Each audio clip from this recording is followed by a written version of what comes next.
मित्रों नमस्कार, मैं हूँ बाबू राकेश सिंह, कमलेश्वरी उपन्यास का लेखक एवं महात्मा गांधी स्मारक इंटर कॉलेज सौख मथुरा।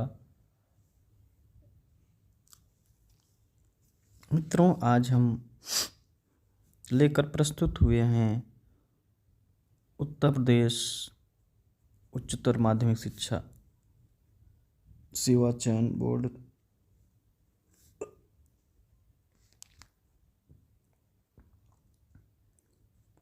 में निर्धारित असिस्टेंट प्रोफेसर में निर्धारित हिंदी के टॉपिक निबंध प्रताप नारायण मिश्र का निबंध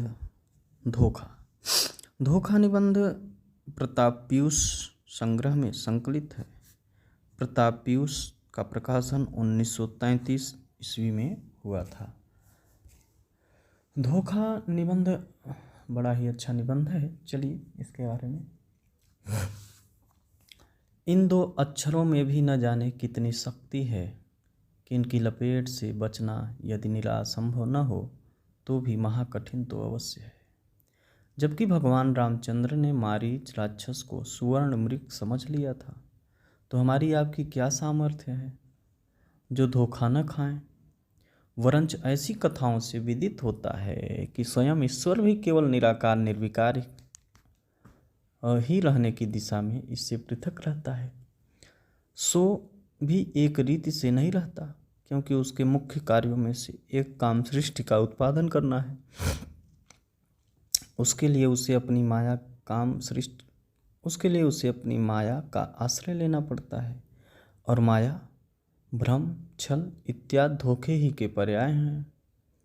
इस रीति से यदि यह कहें कि ईश्वर भी धोखे से अलग नहीं तो अयुक्त न होगा, क्योंकि ऐसी दशा में यदि वह धोखा खाता नहीं तो धोखे से काम अवश्य लेता है। जिसे दूसरे शब्दों में कह सकते हैं कि माया का प्रपंच फैलाता है, वह धोखे की टट्टी खड़ी करता है। अतः सबसे पृथक रहने वाला ईश्वर भी ऐसा नहीं है जिसके विषय में यह कहने का स्थान हो कि वह धोखे से अलग है। वरंच धोखे से पूर्ण उसे कह सकते हैं, क्योंकि वेदों में उसे आश्चर्योस्य वक्ता चित्रं देवानुमदगादनीक इत्यादि कहा गया है।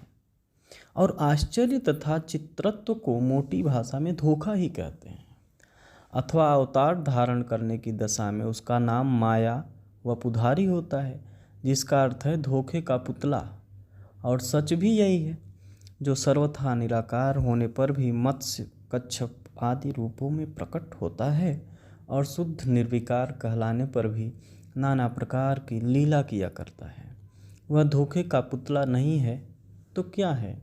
हम आदर के मारे उसे भ्रम से रहित कहते हैं, पर जिसके विषय में कोई निश्चयपूर्वक इदमित्थम कही नहीं सकता, जिसका सारा भेद स्पष्ट रूप से कोई जान ही नहीं सकता, वह निर्भ्रम या भ्रम रहित क्यों कर कहा जा सकता है?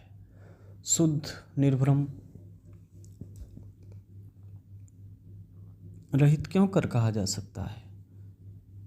शुद्ध निर्भ्रम वह कहलाता है जिसके विषय में भ्रम का आरोप भी न हो सके, पर उसके तो अस्तित्व तक में नास्तिकों को संदेह और आस्तिकों को निश्चित ज्ञान का अभाव रहता है। फिर वह निर्भ्रम कैसा? और जब वही भ्रम से पूर्ण है, तब उसके बनाए संसार में भ्रम अर्थात धोखे का अभाव कहाँ? वेदांती लोग जगत को मिथ्या भ्रम समझते हैं। यहाँ तक कि एक महात्मा ने किसी जिज्ञासु को भली भांति समझा दिया था कि विश्व में जो कुछ है और जो कुछ होता है सब भ्रम है। किंतु यह समझने के कुछ ही दिन उपरांत उनके किसी प्रिय व्यक्ति का प्राणांत हो गया, जिसके शोक में वह फूट फूट कर रोने लगे। इस पर शिष्य ने आश्चर्य में आकर पूछा कि आप तो सब बातों को भ्रमात्मक मानते हैं, फिर जानबूझकर रोते क्यों हैं? इसके उत्तर में उन्होंने कहा कि रोना भी भ्रम ही है। सच है, भ्रमोत्पादक भ्रम स्वरूप भगवान के बनाए हुए भव संसार में जो कुछ है भ्रम ही है। जब तक भ्रम है तभी तक संसार है, वरंच संसार का स्वामी तभी तक है फिर कुछ भी नहीं। और कौन जाने, हो तो हमें उससे कोई काम नहीं। परमेश्वर सबका भरम बनाए रखे, इसी में सब कुछ है। जहाँ भ्रम खुल गया वहाँ लाख की भलवंशी खाक में मिल जाती है।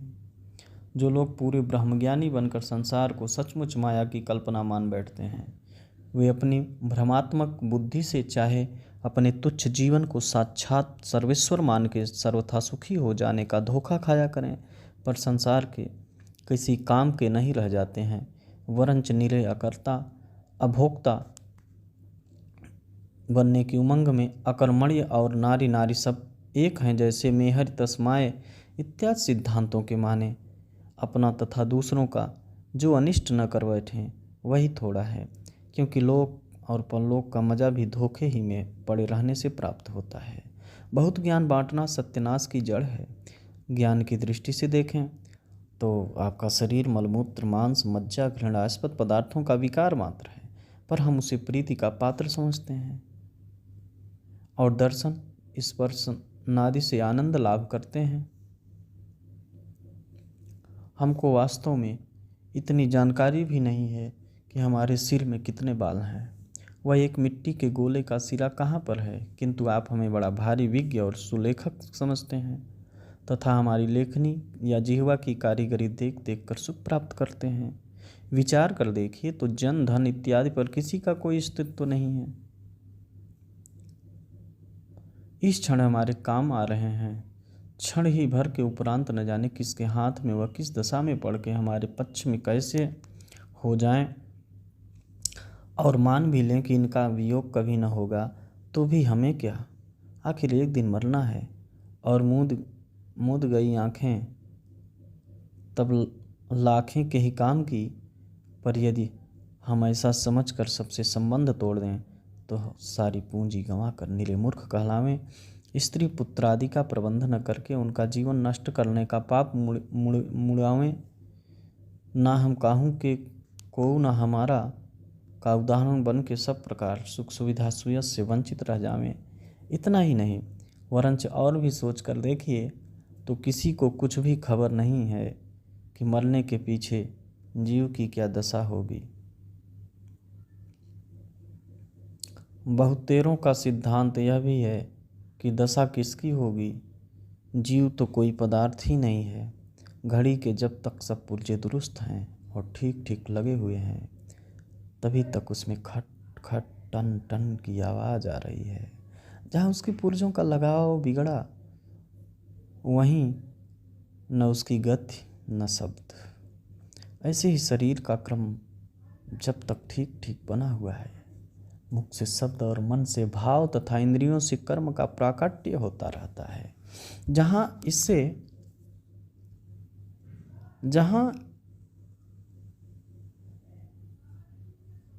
इसके क्रम में व्यतिक्रम हुआ, वहीं सब खेल बिगड़ गया।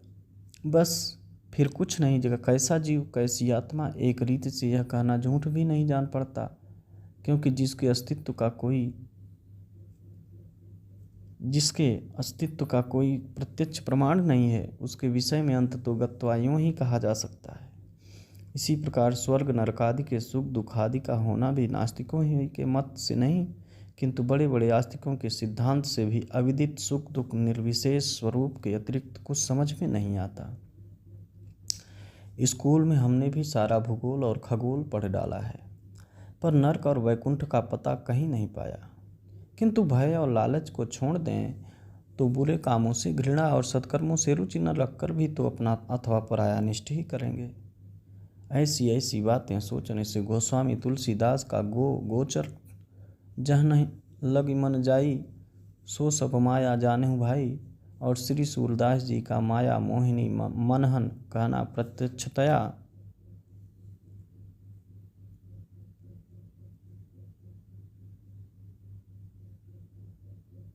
सच्चा जान पड़ता है।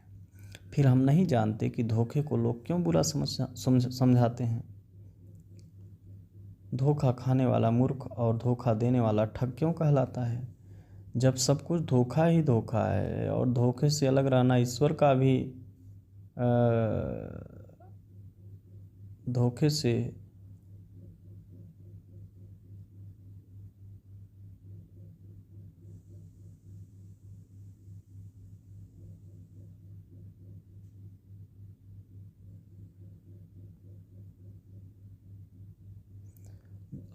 से अलग रहना ईश्वर की भी सामर्थ्य से दूर है तथा धोखे ही के कारण संसार का चरखा पिन्न पिन्न चला जाता है।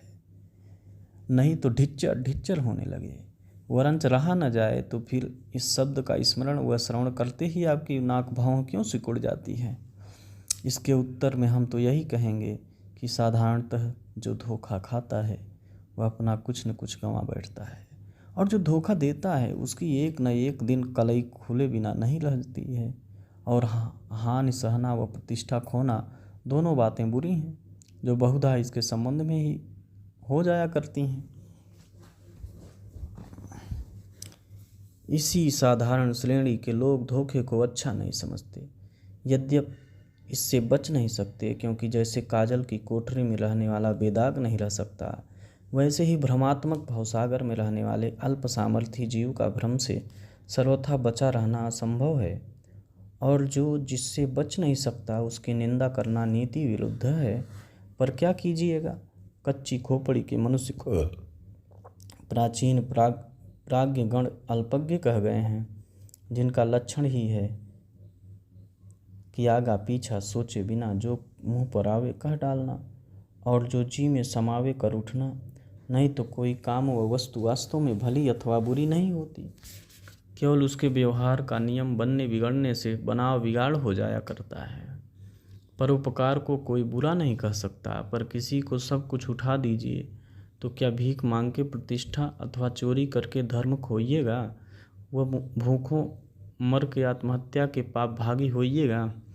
यूँ ही किसी को सताना अच्छा नहीं कहा जाता है, पर यदि कोई संसार का अनिष्ट करता हो उसे राज से दंड दिलवाइए, वह आप ही उसका दमन कर दीजिए तो अनेक लोगों के हित का पुण्य लाभ होगा। घी बड़ा पुष्टिकारक होता है, पर 2 सेर पी लीजिए तो उठने बैठने की शक्ति न रहेगी।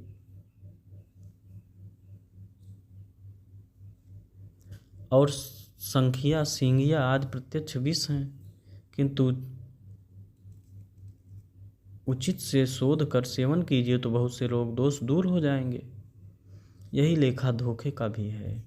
2-1 बार धोखा खा के धोखेबाजों की हिकमतें सीख लो और कुछ अपनी ओर से झपकी फूंदनी जोड़कर उसी की जूती उसी का सर कर दिखाओ तो बड़े भारी अनुभवशील वरंच गुरु गुड़ ही रहा, चेला शक्कर हो गया का जीवित है ना उदाहरण कहलाओगे।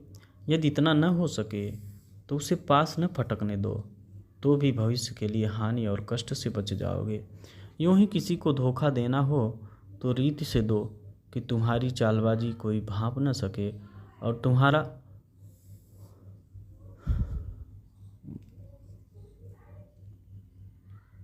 बल पशु यदि किसी कारण से तुम्हारे हथकंडे ताड़ भी जाए तो किसी से प्रकाशित करने के काम का न रहे। फिर बस अपनी चतुरता के मधुर फल को मूर्खों के आंसू या गुरु घंटालों के धन्यवाद की वर्षा के जल से धो स्वाद पूर्वक खाओ। इन दोनों रीतियों से धोखा बुरा नहीं है। अगले लोग कह गए हैं कि आदमी कुछ खो के सीखता है, अर्थात धोखा खाए बिना आजकल नहीं आती। और बेईमानी तथा नीत कुशलता में इतना ही भेद है कि जाहिर हो जाए तो बेईमानी कहलाती है और छिपी रहे तो बुद्धिमानी है। बस मित्रों, इतना सा ही था निबंध। चैनल को लाइक और सब्सक्राइब करें।